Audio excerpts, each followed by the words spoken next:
messieurs, tour de table. Ce soir, on a affaire à deux gros stratèges. On avait déjà fait un duel entre Phil Jackson et Pat Riley qui avait bien entendu déboulé sur la victoire de The Master Z, n'est-ce pas, Rafik? Mais là, ce soir, ouais. Mais ce soir, on va attaquer deux gros mecs qui savent appuyer sur le champignon, on va dire. Sur le turbo, ils savent le mettre. Ouais, exactement. Si t'as pas une VMA à 22, t'es cuit. T'es KO de chez KO, mon gars. On parle bien de Don Nelson et de Mike D'Antoni. Alors, avant de commencer, de rentrer dans le vif du sujet, est-ce que vous connaissez le nombre d'années en carrière de coaching qu'a fait Don Nelson? Et sur à peu près 50, c'est ça?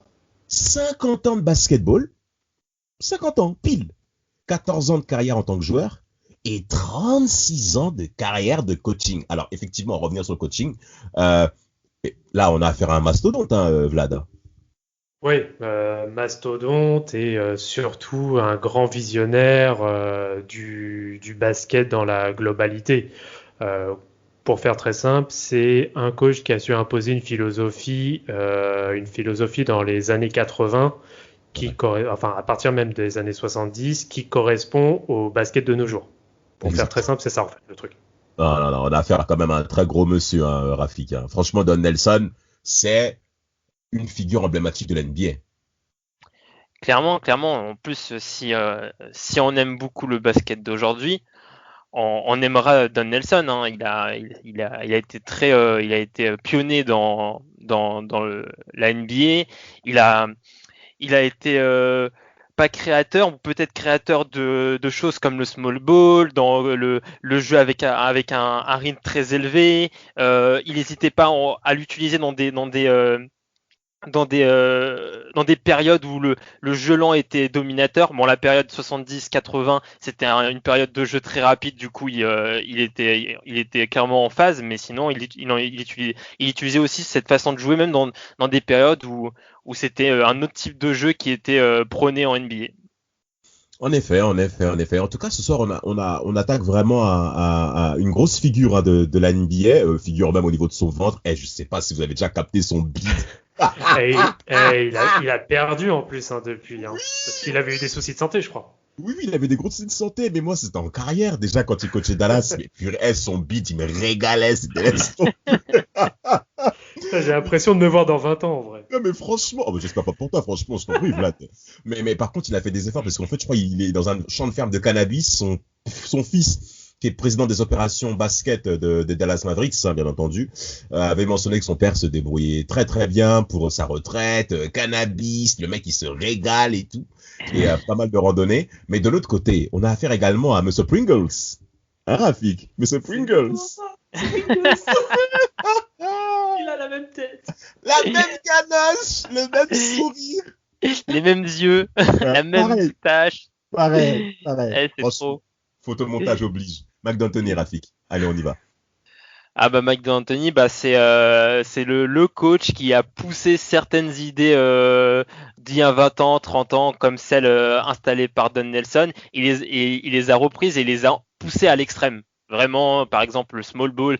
Il y avait toujours quand même un grand dans le small ball. Bah là, hop, on enlève le pivot et on met un petit en tant que pivot. Le temps de possession, on passe, c'est plus 10 secondes, c'est plus un shoot après 10 secondes, c'est un shoot avant 7 secondes, puis même un shoot avant 6 secondes aux Rockets.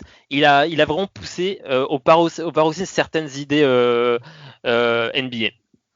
Exactement. On parle quand même là de deux coachs qui... Alors, il y en a un qui fait quand même bien plus, je pense, l'unanimité que l'autre, mais le deuxième vraiment sème la discorde dans le monde de la NBA actuelle, pour pas citer Mike D'Antoni. À ce point-là, développe, va jusqu'au bout, mon gars. Ah, c'est que... après, ça s'est aussi vu un peu sur la carrière de coach de Nelson, c'est que ce sont deux précurseurs, deux des plus gros précurseurs sur tout ce qui est en effet small ball, jeu rapide, run and gun à tout va. Comme tu as dit, Rafik, c'était le 7, voire même le 6 or less. Donc des attaques de moins de 6 ou moins de 7 secondes, avec un shoot automatique derrière. Mais on reviendra un peu plus par la suite, je pense, dessus. Mais on le voit au fur et à mesure, avec le temps qui avance, que ce sont des coachings qui sont plutôt efficaces lorsque les défenses ne sont pas trop resserrées en saison régulière En et effet. qui ont très rapidement leurs limites en playoff. Justement, rentrons dans le vif du sujet de leur carrière, hein, les gars. Hein. On va commencer avec Donaldson ou McDantoni? Qu'est-ce que vous préférez? Ouais, Allez. commençons par Don Nelson. Hein. Ouais, C'est lui qui arrive papa en Donny. premier NBA, donc Bien sûr. honneur à lui. Honneur à lui, honneur à lui. Tiens, Rafik, commence. Il a commencé avec tes Bucks, je crois, non? Tes mecs en vert, là. Non, mais c'est vrai qu'il a. Les Non, mais antilopes, là. c'est étonnant qu'il ait commencé avec. Moi, j'ai été étonné de voir qu'il ait coaché les Bucks parce que honnêtement, quoi, Milwaukee, c'est pas une franchise sexy. Je vois pas un jeu sexy à Milwaukee. Hein. Je vois vraiment du demi-terrain avec grosse défense. Tu vois, un jeu S, quoi. Tu vois, ça m'a étonné qu'il ait coaché là-bas. Mais en tout cas, de très belles années là-bas. Il a fait quand même une saison à 60 victoires. Hein. C'est quand même une saison hein, avec Milwaukee. Mais après, voilà, il a pas non plus gagné de titres avec les Bucks. Voilà, après, c'est quand même, ça remonte aux années 70, début 80. Hein. C'est quand même très lointain. C'est pas des joueurs que j'ai connus, etc. Ouais, bien sûr. Moi, de toute façon, moi, en tout cas, supporter des Bucks, quand même mon plus grand regret, c'est de ne pas avoir totalement vu Michael Redd. Mais après, derrière Michael Redd, c'est pas grave. T'es vraiment un bandeur. Toi et Samuel, c'est le même troupeau. L'autre fois, c'était Brandon Jennings. Maintenant, c'est Michael Redd. Arrêtez, ça va, quoi. C'est incroyable. Attends, je vais aller un petit peu dans le détail par rapport à Don Nelson, par rapport aux Bucks. Il a fait 7 saisons de suite à plus de 50 victoires quand même, exceptionnel. Il était assistant coach, hein, c'est là où ça a commencé sa carrière au niveau du coaching. Bien entendu auprès des Bucks. Son prédécesseur, dont j'ai oublié le nom, était à 3 victoires et 15 défaites. Il reprend l'équipe par la suite. Un an plus tard, il devient General Manager. Costello, oui, en effet, c'est ça. Et il met en place un style de jeu très intéressant qui s'appelle le point forward, bien entendu, avec Presley, avec plusieurs joueurs du même type, hein, des ailiers qui ont la capacité de pouvoir en effet mener le jeu. T'as Ricky Pierce, t'as Moncrief, t'as Hodges, t'as Presley, bien entendu. Et les Bucks vont être des grands rivaux de la part auprès des Celtics et des Sixers, qui vont bien entendu les battre très régulièrement en demi-finale et en finale de conférence Est. Les Celtics, notamment avec Larry Bird au cours des années 80, qui vont souvent l'emporter face aux Bucks de Milwaukee et qui vont aussi se casser les dents auprès des Sixers, notamment au tout début des années 80 face à un certain Julius Erving. Et en tout cas, c'était quand même un très bon bilan de la part de Don Nelson qui part été 87 justement à une franchise très intéressante qu'on voit régulièrement et que beaucoup de jeunes apprécient beaucoup, c'est les Warriors, hein, Vlad, hein, qu'est-ce que t'en penses? C'est vraiment, on va dire, l'explosion de son coaching, mais pour juste revenir une petite seconde sur son épopée du Wisconsin, le truc c'est que avant d'accepter son rôle de coach auprès des Bucks, on a failli passer à côté de l'un des plus gros coachs en effet de l'histoire parce que le gars avait 3 choix en sortant de carrière. Exact. C'était soit de devenir vendeur de voitures. Vendeur de voitures. Vendeur de voitures, sachant qu'en plus sa famille avait déjà en plus un restaurant à côté dans l'Illinois, etc. C'était donc soit vendeur de voitures, soit un arbitre NBA, incroyable. ou sinon d'accepter un rôle de coach assistant. Donc voilà, parenthèse fermée. Alors après, les Golden State Warriors, bon là, on connaît l'histoire, hein, sachant que on est revenu sur ces affaires à plusieurs reprises. Ah oui. Mais voilà, c'est là où il monte le fameux Run TMC. Yes. Qui va faire vraiment la gloire de la baie pendant, pas très loin de 10 années, alors c'est peut-être plus de l'ordre de 7-8 ans, où on a eu vraiment avec le vrai, là c'est un vrai Big Three à l'époque, hein, Mitch Richmond, Tim Hardaway et derrière Chris Mullin, tout à fait. On connaît après le contenu de ce jeu où c'est vraiment du jeu, mais là vraiment rapide comme jamais. Et c'était un peu, on va dire, une sorte de showtime entre guillemets du pauvre. Rapide comme jamais. Voilà. Rapide comme jamais. Rapide comme jamais.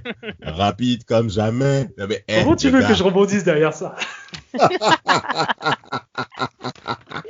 Il a été coach de l'année 92 auprès des Warriors qui ont fini 3e de la conférence Ouest.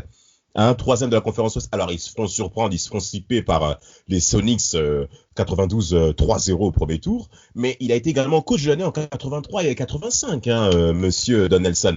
Alors, pour terminer sur les Warriors, Rafik, excuse-moi, Vlad, je t'ai coupé. Hein. Vas-y. Dis-moi, quels sont tes premiers a priori par rapport à Don Nelson et à son début de carrière, notamment aux Warriors, monsieur Zazou? En tout cas, ce qu'il a construit avec le Run TMC, c'est très beau, dans le sens où déjà, on a déjà parlé dans un podcast, mais il y a l'histoire avec Chris Mullin. Yes. Donc il a été vraiment, il a eu une posture de psychologue. Il y a aussi le fait que, en fait, il faisait en sorte que les joueurs puissent être créatifs entre eux, que par exemple ce trio Chris Mullin, Mitch Richmond et Tim Hardaway soient créatifs entre eux sans mettre en place de système.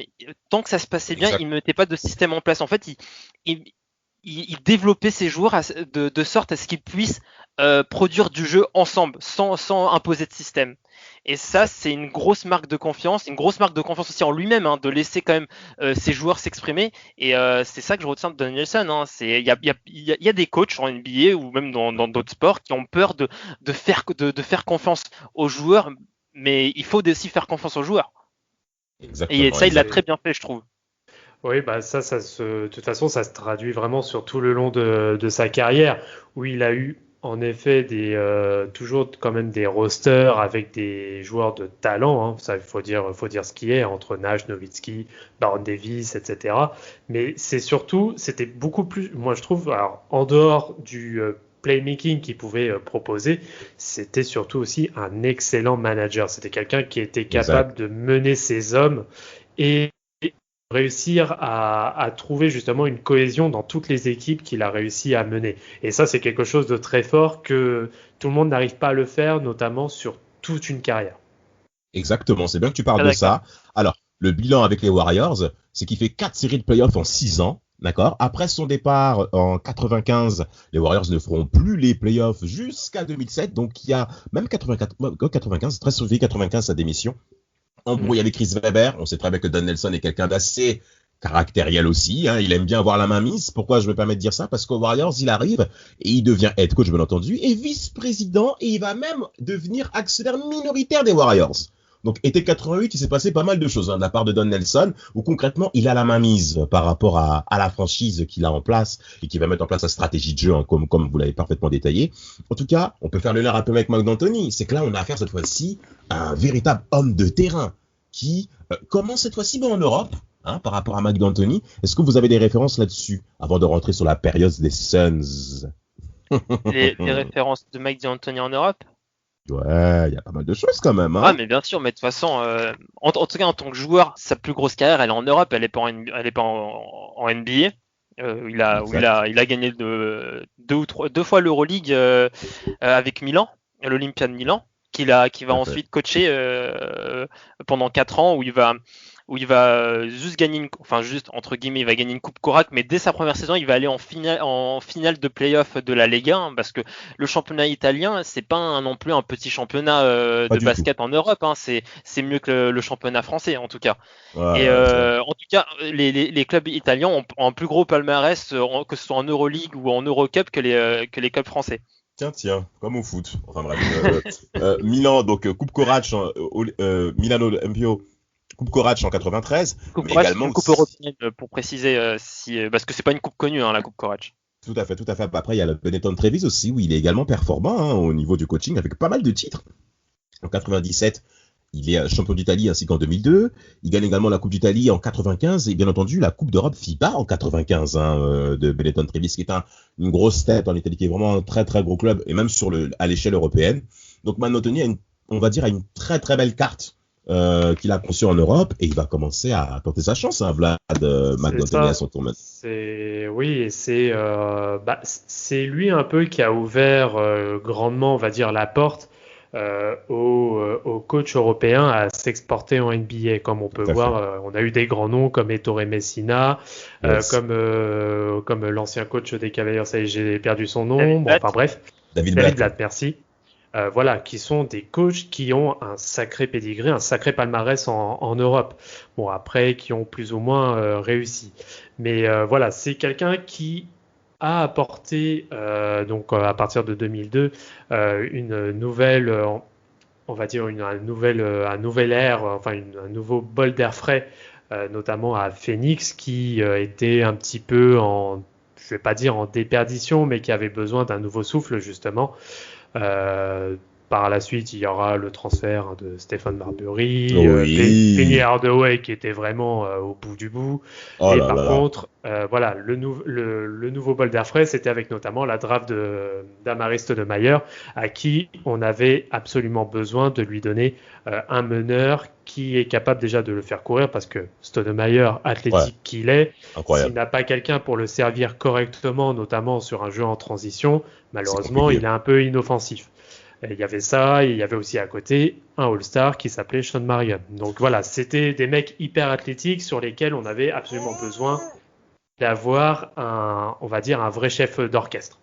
Ah bon, Rafik, tu voudrais rebondir parce que moi j'ai des choses à dire par rapport à ce que vient de dire Vlad là. Sur le stud là, je suis aïe, tu m'as piqué. Vas-y Rafik. Non mais en tout cas, c'est vrai que Mike D'Antoni a besoin d'un chef d'orchestre sur le terrain. En vrai, quand on parle de duo, on peut des fois parler d'un duo Mike D'Antoni, Steve Nash au lieu de Steve Nash, Stoudemire, comme à l'instar des Rockets, on peut parler d'un duo D'Antoni Harden. Et c'est vrai qu'il a besoin d'un joueur capable de mettre en place son système. Yes. Et quand il n'a pas ce joueur capable de mettre en place son système, en général, il y a un échec. On a pu voir ça plus tard aux Knicks et ensuite aux Lakers. Les Lakers, Steve Nash était très vieux aux Lakers, mais voilà, il a besoin de ce chef d'orchestre sur le terrain. Et après, c'est vrai que Stoudemire, c'est vrai que c'est bon. Je vais pas être aussi dur que Vlad sur le mot inoffensif. Il aurait fait quand même des stats, mais c'est vrai que c'est un gros, il lui facilitait la vie quand même. Bien sûr. Nash. Bien sûr. Alors il lui facilitait la vie, mais en plus par rapport à Stoudemire, sachez que la saison 2003-2004 où les Suns ne sont pas en playoff, Stoudemire finit avec 20 points par match, hein, et c'est sa deuxième saison NBA. Nash n'est pas présent. La première saison, à la surprise générale, il est rookie de l'année en 2003. Personne s'y attendait. On s'attendait tous à ce que ce soit Yao Ming, là, le long mec qu'on connaît tous, et que Tim Duncan va bien entendu traiter, parce que Yao Ming, il faut qu'on en parle. Mais Stoudemire, à la surprise générale, il est rookie de l'année. Et la deuxième saison, il finit avec 20 points par match et 8 rebonds. Donc, c'est pas un gros défenseur, je suis totalement d'accord. Mais offensivement, le Stoud, déjà, intrinsèquement, il est déjà fort. Alors, en effet, été 2004, il faut qu'on en parle. Steve Nash arrive aux Suns de Phoenix. Au free agent.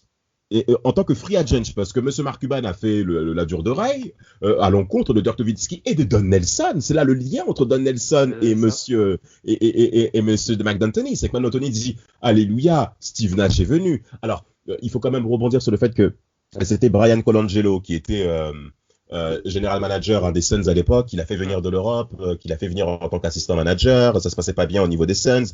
La saison 2003-2004 était une saison d'expérimentation. Donc les Suns sont pas en playoff, on l'a bien compris. Mais la saison 2004-2005, les Suns ont concrètement révolutionné la NBA. Ils finissent avec un bilan de 62 victoires et de 20 défaites. 50 victoires sur les 4 saisons consécutives de suite, bien entendu, avec 2 finales de conférence consécutives de suite. Et cette stratégie qu'on va appeler donc 7 seconds or less, n'est-ce pas Vlad? T'as pas été trop blessé? Ça va? Non, mais juste pour rebondir très rapidement sur ce que tu as dit, heureusement qu'il avait aussi un mec qui s'appelait Stephen Marbury qui était All-Star à cette époque-là. Ah ouais, voilà, parenthèse fermée. Ouais, t'as de beaux bonhommes. Marbury qui avait fait souffrir Tony Parker, on s'en souvient tous, hein.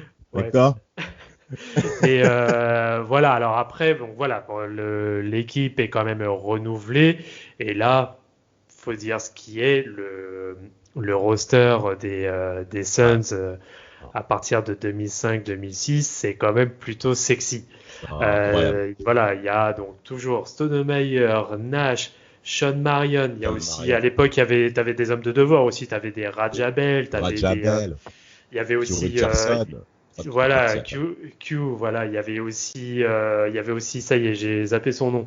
Il y avait aussi Boris Dio qui est arrivé entre-temps aussi, d'Atlanta. En échange avec Joe Johnson, qui est parti Voilà, aux avec Hawks Joe ensuite. Johnson. Voilà, c'était Joe Johnson que j'avais en tête. Exact, Et ouais. oui, non, Thomas, ouais, Kurt Thomas, homme de devoir aussi. Et voilà, et c'est là en effet que, par contre, les Suns ont vraiment commencé à, voilà, il y avait un mélange à la fois d'hommes d'expérience et aussi un peu de briscards qui avaient besoin en effet d'être au service d'un collectif pour justement essayer de gagner un titre par la suite. Et bon, après on connaît les années à venir des Suns. Ça a été quand même assez loin et après on a eu aussi de très belles confrontations, notamment face aux Mavs. Yes. Sur lesquels on est déjà revenu en détail il y Yes. a déjà quelques temps. Exact. Alors, dites-moi, messieurs, vous pouvez faire le lien entre les Knicks et ces deux personnes avant qu'on attraque la fin de carrière de ces deux bonhommes-là. Est-ce qu'on peut faire le lien entre Don Nelson, Mike D'Antoni et les Knicks? La loose. Tous les deux ont échoué. Ils ont échoué. Non, mais c'est là que tu comprends. Ouais. Mais juste une petite parenthèse, c'est là que tu comprends qu'en fait c'est vraiment l'organisation qui est défectueuse. Après c'est aussi deux contextes complètement différents. Attention, faut pas non plus forcer, parce que Don Nelson. Alors le problème de Don Nelson, c'est qu'il a voulu en effet apporter son jeu, mais sur une équipe. Voilà, on sait ce qu'étaient les Knicks dans les années 90. C'est une équipe défensive à 100%. Alors que lui, il a voulu justement amener le jeu rapide et en plus, il avait même menacé de trade Pat Ewing pour Shaquille O'Neal. C'est excellent. Excellent. Quelle audace de ce monsieur. Traiter la figure emblématique de la franchise des années 90 quand même. Mais t'imagines, n'empêche, le what if que ça entraîne? Ouais. Franchement, il y a de quoi te faire rêver. Hein. Mais c'est là où on voit quand même que New York, même si c'est pas une équipe qui gagne, c'est quand même une très très grande institution. Tu ne viens pas en étant un grand nom pour bousculer une institution. Et c'est ça la force des grandes équipes. Et c'est que le Paris Saint-Germain doit apprendre. C'est pas parce que... Je parle bien du football, messieurs. Oui, dédicace aux libéraux. Le PSG doit apprendre à devenir une grande institution avant de faire venir des grandes personnes, des grandes personnalités. Au Knicks, c'était une grande institution. Et ça l'est toujours encore aujourd'hui en 2020, messieurs. Mais Don Nelson et les Knicks, ça ne colle pas en termes de culture de jeu. Et donc, concrètement, ça a coupé. En tout cas, il est arrivé, été 95 marques, 86 barres. Alors, c'est pas la même chose par rapport à Mike D'Antoni, hein, monsieur Rafik. Est-ce que tu peux rentrer dans le détail un petit peu? Pour Mike D'Antoni dans les Knicks, c'est pour moi aussi c'est aussi le fait que Mike D'Antoni n'a pas pu mettre en place ses idées. Il n'avait pas vraiment les joueurs pour mettre en place ses idées. Et aussi il reprend une équipe quand même au fond du gouffre, hein, avec Isaiah Thomas qui réalise de mauvaises saisons en tant qu'head coach au Knicks. Très mauvaise, très mauvaise. Thomas, donc quand même, vraiment c'est pas un cadeau qu'il récupère, hein, c'est quand même un fardeau et il a pas réussi à mettre en place ses idées. Et, enfin comme je l'ai dit plus tôt dans le podcast, s'il a pas ce joueur comme Steve Nash ou James Harden pour mettre en place son run and gun, son 7 seconds or less, etc. C'est compliqué parce que le problème de Mike D'Antoni, là je vais parler un peu du souci de Mike D'Antoni, c'est que il s'ajuste pas, il s'adapte pas au roster qu'il a en fait. Il essaie toujours d'essayer de mettre en place son idée et on verra aussi que plus tard aux Lakers ça n'a pas marché parce que mettre du run and gun avec des mecs qui ont plus de 30 ans sur la fin de carrière et des mecs qui savent pas trop shooter à 3 points, tu peux pas, c'est pas possible. Là, et c'est franchement dommage parce que pour le coup, alors là, attention, hein, les fans des Knicks, ouvrez bien vos oreilles parce que c'est assez rare quand je vais dire du bien de vous. Mais faut dire ce qu'il y a. Mais la période dans laquelle il y avait en effet Mike D'Antoni qui était à la tête, notamment pour moi la saison, pour le coup, qui m'a quand même fait kiffé les Knicks à ce moment-là, c'était la saison 2011-2012. Bon, après, j'ai une tendre affection pour la Linsanity, notamment. Ouais. Mais c'est vrai, Ouais. que c'était une équipe qui était agréable à voir jouer parce qu'en plus, il y avait des joueurs qui étaient bons, des Landry Fields, ça y est, j'ai plus. Qui ça? Shumpert, oui, Shumpert qui était rookie, je crois, je crois qu'il était en rookie 2011-2012. Il y avait lui, il y avait Steve Novak, bon, il y avait Stoudemire, bon, Carmelo Anthony, on sait ce qu'il est. J.R. Smith, voilà, t'avais du beau monde. Et franchement, c'était agréable à voir jouer. Après, il y avait aussi Baron Davis, Mike Bibby. Bon, enfin bref, t'avais des beaux noms aussi. C'était une belle vitrine. Mais malheureusement, on l'a vu. Après, on avait le rouleau compresseur Heat au premier tour des playoffs, bon, ça s'est terminé en 4-1. Mais après, voilà, il y a eu aussi un bif avec Carmelo Anthony. Bien sûr, voilà, c'est ce que je voulais entendre. Il y a tout un contexte qui ne s'y prêtait pas. Et bon, après, on connaît ce que ça donne. Mike Woodson à la tête d'une équipe. Bon, c'est un très bon coach défensif, mais en dehors de ça, ils sont allés en demi-finale de conférence Est face aux Pacers. Sinon, il n'a pas à rougir de sa performance, Mike Woodson en lui-même. Je t'en prie. En tout cas, c'est bien que tu parles de ce bif avec Carmelo Anthony parce que je pense que l'arrivée d'Anthony a cassé une dynamique. L'arrivée de Carmelo Anthony, pardon, pas de D'Antoni. L'arrivée de Melo a cassé une dynamique des Knicks. Début de été 2010, il recrute Amar'e Stoudemire en tant que free agent. Vous vous souvenez la fameuse 100 millions 100 millions sur 5 ans sur Amar'e Stoudemire, qui est un très bon transfert, qui était une très bonne rentrée pour les Knicks. Il récupère un All-Star, en effet. Mike D'Antoni est tout content de retrouver son ancien joueur, bien entendu, qu'il a repris chez les Suns. Et il y a cette fameuse, février 2011, Carmelo Anthony qui vient entraîne avec Danilo Gallinari et consorts. Et D'Antoni, le coach D'Antoni, n'était pas forcément, on va dire, optimal avec ça. Mais il est à New York. À New York, il faut que ça brille. On le sait, il faut que ça pète dans les yeux. Il faut qu'on fasse exploser tout le monde. Et ça correspond pas trop à son image. Il y a ce bif dont tu as parlé, bien entendu. En tout cas, les Knicks vont aller certes en playoff. En tout cas, les 2 premières années des Knicks sont très difficiles pour Mike D'Antoni. Les bilans, je les ai devant moi. 33 victoires, 49 défaites, saison 2008-2009. Et deuxième année, 2009-2010, 29 victoires et 53 défaites des Knicks. En tout cas, je tenais à dire que D'Antoni avait regretté son arrivée aux Knicks. Il a regretté le fait d'avoir quitté les Suns. Concrètement, il a regretté. Malgré le fait que les Knicks ont présenté 24 millions de dollars sur 4 ans, c'était difficile à refuser. Steve Kerr a voulu le retenir et concrètement, il s'est cassé la figure par rapport aux Knicks, selon moi, dans l'ensemble d'Anthony. Alors, c'est quand même bien. Par rapport à... on peut revenir rapidement quand même par Donnie Nelson et aux Mavs quand même, qui était quand même sa maison. Il était 97, il faut qu'on en parle. Oui. C'est lui qui a. C'est d'ailleurs l'un des premiers aussi à avoir, on va dire, élaboré le fameux draft and trade. Donc, tu draftes un joueur pour ensuite directement le transférer pour avoir une meilleure monnaie d'échange. Donc, notamment, c'est ce qui s'est passé avec Dirk Nowitzki, qui a donc tradé les droits, si je me rappelle bien, de Robert Traylor et Pat Garrity. Donc voilà, c'est parce qu'il voulait absolument. Il a eu à la fois Dirk Nowitzki et Steve Nash pour faire la paire avec Michael Finley, qui était une star en puissance, qui commençait vraiment à monter en régime. Après, bon, on sait ce que ça a donné par la suite. Ça a été un véritable trio qui a enchaîné 4 saisons consécutives à plus de 50 victoires et sur lesquelles on a eu aussi une saison à 60 victoires en 2002-2003 et avec de belles confrontations, notamment face aux Spurs. De très belles confrontations. Rafik ?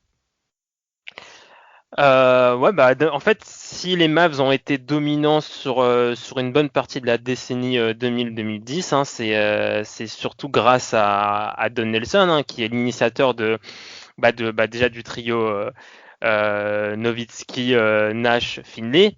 Et ensuite, Dirk, on sait très bien que ses premières années en NBA, c'était très compliqué. Enfin, surtout sa première année était très compliquée et que certains coachs n'auraient pas eu la patience de faire confiance à Dirk. Lui, il a quand même fait confiance à Dirk. Du coup, je pense que si on a pu voir la grosse carrière de Dirk, c'est aussi en bonne partie grâce à Don Nelson. Sûr. Et voilà, et vraiment... il a fait du beau boulot avec les Mavs avant de 8 ans de carrière. 8 ans aux Mavs, 8 ans. Et avant de repartir aux Warriors, où là il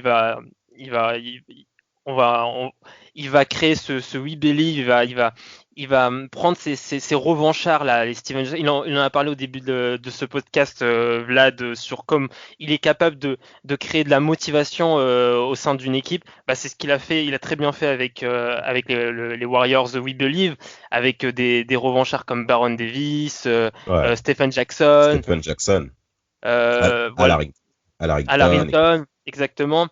Et là aussi, en plus, les Warriors étaient complètement au fond du gouffre quand il les reprend. Et il arrive à les remettre en play-off.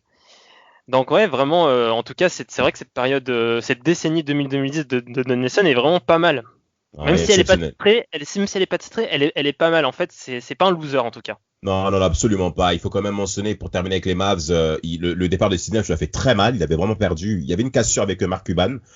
Il a laissé le poste à Avery Johnson mars 2005 parce qu'il estimait que Avery Johnson, qui était son adjoint, commençait à avoir plus de pouvoir auprès des joueurs. Donc il a concrètement démissionné, il a concrètement lâché la main. Il part aux Warriors 26 août 2006. Il remet en jeu ce up tempo. Monta Ellis et MIP sous